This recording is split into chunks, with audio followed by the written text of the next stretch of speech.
Hello guys, paano nga ba natin mare-recover ang ating Facebook account na naging suspended? Ayan guys, kani-kanina lang ito, no? Mainit-init pa na violation. I don't know kung ito is part ba ng system update or system security update ni Facebook. Dahil ako din guys is nagkaroon ng suspension ng aking Facebook profile account, 180 days. Grabe, bigla na lang hindi ko nagamit yung aking Facebook. Hanggang ngayon guys, hindi ko pa magamit as of this recording. Kung kayo po ay magme-message sa aking Facebook account, hindi nyo po ako makikita. Kasi nga suspended pa din siya, pero na-appeal ko na. Okay? Ituturo ko sa inyo yung ginawa ko kanina ng pag-appeal. Paano nga ba natin i-appeal agad? Agad-agad po dapat nating i-appeal. Huwag natin patagalin kasi nga po baka mas lalong tumagal yung status ng suspension. Okay?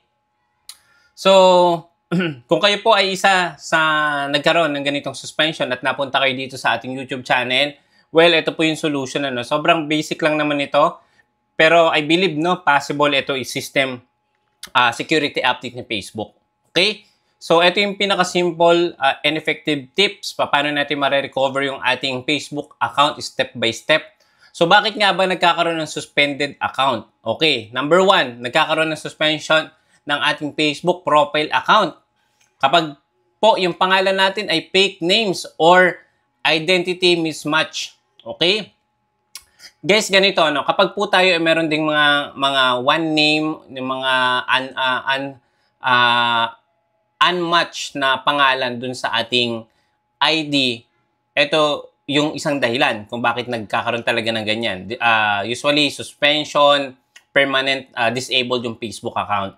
If your name doesn't match your real identity or looks very suspicious kay Facebook, possible talaga ma-receive natin ito. Kaya kung kayo po ay merong Facebook account, make sure baguhin nyo na, ilagay nyo na po yung mismong real name nyo. Kung ayaw nyo po yung gamitin, make sure gawa na lang kayo ng page para po may hide yung mismong personal account nyo. So, ganun na lang gawin nyo. Pero kasi pag personal, usually talaga personal identification dapat yung makikita sa atin. So, ito yung aking na-receive kanina na Facebook suspension. Sabi dito, Jose, you have 180 days to take action, pero wag na natin hintayin 180 days, no? Hanggang ngayon pa lang, guys, kung may nag-notify sa inyong Facebook o sa email nyo, appeal na kagad natin, okay? Your Facebook account has been suspended. This is because your account or activity on it doesn't follow our community standard on cybersecurity. I don't know kung ano yung nalabag ko dito, pero wala naman ako guys na share ng mga video related sa politics. Usually guys, etong cybersecurity, kung kayo po ay recently nagpo-post ng mga related sa politics, baka po magkaroon din kayo ng suspension regarding dito or nag-share kayo regarding sa politics. So yan. Sobrang dami din natin nakita mga content creator na nagkaroon ng Facebook suspension dahil nga po mismong yung mga agency sa Philippines kapag po nagkakaroon ng mga review, 'di ba? Yung mga bad publicity, yung mga ganyan. Ako, be very careful, baka po tayo ay ma-request for suspension or suspend na account. Okay? If you think we suspended your account by mistake, so ito nga yung sinasabi natin, pwede natin niyang i-appeal or i-send kay Facebook na wala tayong violation na ganyan. Okay? If you miss this deadline, your account will be permanently disabled. So ngayon nga guys, no, kung kayo po ay hindi aware sa mga ganito, possible talaga hindi nyo ma-recover kapag po naabot siya ng 180 days. So i-click nyo lang yung appeal. Ayan. I-click nyo lang to. Actually, gumawa na ako ng video dito. Pero panoorin na lang natin. Punta lang ako guys sa ating, andito yun, alam ko yun, sa gallery. Bale, ginawa ko lang yung screen recording kanina. So, panoorin na lang po natin para at least malinaw. Ayan, ito. Ayan, so ito yung gagawin nyo guys kapag po nagkaroon kayo ng notification. Ito yung pag-appeal. In-screen recording ko na lang. Ayan, panoorin natin. Ayan, so sabi dito nagkakaroon ng suspension because of community standard on cybersecurity. Pero again guys, no, hindi po tayo nagpo-post mga regarding sa mga cyber ganyan. Possible glitch ito. So ilagay lang natin yung ating contact number. Then may mag-send po doon na one-time password or OTP. pwede po yung ma-receive via WhatsApp or sa inbox. So, ito na-receive natin guys sa WhatsApp. So, ipe-paste lang natin dito. And then, click nyo lang continue. Kung wala na kayong access sa WhatsApp, get other options. Pwede naman yun. Pwede yung email. Record a video of yourself to make sure you're a real person. Kung kayo po ay magbe-verify or re-recover, mag-a-appeal ng inyong account na suspended, make sure kayo po talaga, huwag nyo pong ipapagamit sa iba. Ayan. So, kailangan nyo lang gawin ito. Parang KYC na din ito ng mga mobile devices. Ayan. So, kapag na-confirm na, pwede nyo na i-submit yung selfie nyo. Ayan. Submit your selfie. And then, mag-wait lang tayo guys dito ng 2 to 3 business days para po maibalik sa atin yung account. Ayan. Identity confirmation in progress. Sabi within 48 hours. So, ayan yung status. Ayan. Makikita nyo dito. You submitted an appeal. Ito nga yan, May 13, 2025. Check back here for the result. Ayan.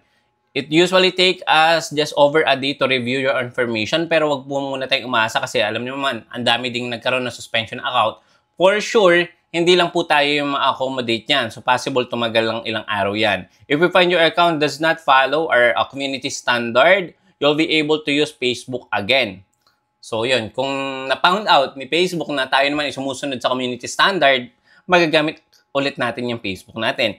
If we find your account doesn't follow our community standard, it will be permanently disabled and you won't be able to appeal again. Ito yung mismong nakakatakot, ano. Kapag napatunayan ni Facebook na, ayan, nagkaroon tayo ng paglabag sa community standard, posible hindi natin magamit yung Facebook natin. So, sayang.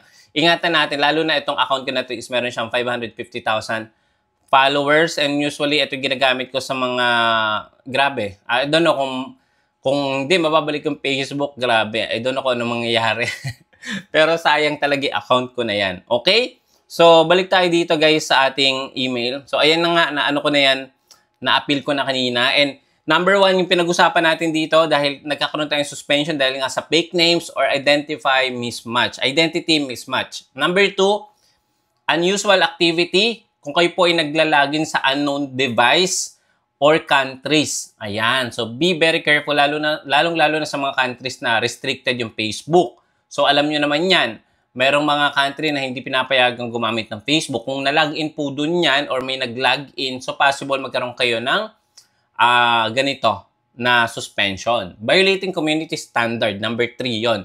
Posting content that breaks Facebook rules. Like for example, spam or spammy content, comment, title, ayan, hate speech, adult content, etc. At marami pang iba. Kung paulit-ulit tayo naglalabag sa community standard, possible ganito yung ating mare-receive suspension or demonetized na account. Number 4, using automation or bots like autoliker or fake followers. Kung kayo po ay nag-avail ng mga ganitong ino-offer ng mga ilang publisher o services, no, nag-offer sila ng auto followers. Kapag bumili kayo ng 1,000 pesos or 5,000 pesos worth of followers, magkakaroon na kayo ng 100,000 followers. For sure, yan po ay fake followers, no? At pwede po magkaroon ng suspension yung ating account or worse, permanent. Permanent na hindi natin magagamit. Number 5, too many friend requests or messages. Ito guys, yung isa sa talaga na na-encounter ko. Yung ako po is nag-message sa mga unrelated person or friends dito sa Facebook, no? Nagkaroon ako ng ganito na suspension, unusual activity. So, bawal po kay Facebook yun, no? Kapag hindi connected sa inyong list, possible magiging spammy. Especially in a short time kung palagian kayo nagbe-message. Kasi may mga ino-offer nga tayong services dati and mga side hustle. So, ang ginagawa ko, pag nakita kong interested yon sa ibang mga comment, ini-spam ko. So, ginagawa ko, mini-message ko sila ng marami. So, spam po yun. So, maling-mali po yun. Okay? So, be very careful. Okay. So, paano natin mare-recover? Simple tips to recover suspended account. Number 1, siyempre, mag-submit tayo ng appeal katulad ng ginawa natin kanina. And syempre, dapat clear yung ating camera na gagamitin. Well, lilted yung ating environment kung tayo is magka-capture ng selfie. And huwag tayo gagamit, guys, ng ng VPN. Kung alam niyo yung VPN, Private Virtual Network, no, na hindi eksakto yung location kung saan tayo naglalagin. So, be very careful sa paggamit ng mga third-party applications or VPN. Okay? Palagi din po natin i-check yung ating support inbox. So, basically guys, yung support inbox, makikita nyo yun sa inyong Facebook. Pero as of now, hindi nga natin mabuksan yung Facebook natin. So, wait lang natin. Pero alam ko naman, makikita nyo naman yung inyong support inbox sa inyong account kung merong update regarding dito or resolution dito sa topic na pinag-uusapan natin. Okay? Number 4 tips, don't spam appeal. Huwag po tayong masyado mag-send ng mga appeal. So, eto guys, isang appeal lang po yung ginawa natin. So, okay na yon. Wag na tayong mag-send ulit ng maraming request for appeal. Okay? So, eto. Will help you to get back on Facebook. So, eto yung kanina, no? Nung chine-check nga natin ito guys, di nga tayo makapag-login kasi nga siguro yung ating ginamit na emails, numbers is restricted for the meantime lang. So, update ko kayo sa mga susunod na video natin kung na-recover na ba natin yung ating account. And kung guys, kayo po ay isa din na nagkaroon ng ganito, guys, no, wait nyo lang, mag-update ako kaagad. Kaya huwag nyo kalimutan mag-subscribe, click the bell icon para sa next update natin manonotify kayo kaagad. So guys, dahil nakarating ka na dito, ito yung bonus tips to avoid yung mga incoming or future suspension. Okay? Stay safe and avoid getting suspended again. Number 1, always use your real name, totoong pangalan. Number 2, don't share spammy links or suspicious posts. Siguro, ako ito yung isang reason kung bakit ako nagkaroon ng suspension. Mostly kasi guys, hindi na ako nag-upload ng video sa Facebook kasi nga alam naman natin mababa yung earnings kung hindi naman tayo nagkakaroon ng viral content. So ay sinasuggest ko na lang is magpasa na lang ko ng post and then meron dong YouTube channel and then pinaparedirect ko sila dito. Mostly kayo po na nanonood dito, dahil po nakapunta kayo dito is meron pong link yung mga post ko ng aking YouTube channel or YouTube videos na full guide. Kasi nga po sa Facebook guys, kahit po mag-post tayo doon, walang earnings. So dito na lang. Okay? So ito yung isa sigurong dahilan kung bakit nagkaroon ako ng suspended account. Ito yung number 3. Turn on two-factor authenticators or authentication sa inyong settings sa security ng inyong Facebook. So, basic lang naman yan. Hanapin nyo lang sa inyong settings sa Facebook nyo. And avoid third-party tools like auto-followers. Huwag kayong mag-avail ng mga services na nag-offer ng maraming followers, maraming views. Dahil nga po, labag po yan sa policy. Fake engagement, auto-bots, yan po yung mga yan. So, huwag kayong mag-avail ng mga yan. Make it sure original content, no? Make meaningful produce na content para yung followers natin talaga totoo yung makukuha natin. Okay? So I hope this video really help you guys na para ma-recover din ang inyong suspended account katulad ko na share ko sa inyo yung real experience ko regarding dito. And kung ito is nakatulong, and don't worry, update ko kayo kapag na-recover ko na yan as soon as possible. Kaya don't forget to subscribe mga kuya, mga boss. Click the subscribe button and click the bell notification para kapag updated na tayo, manonotify po kayo kaagad. So, yun lang guys. See you again sa next video. Bye-bye.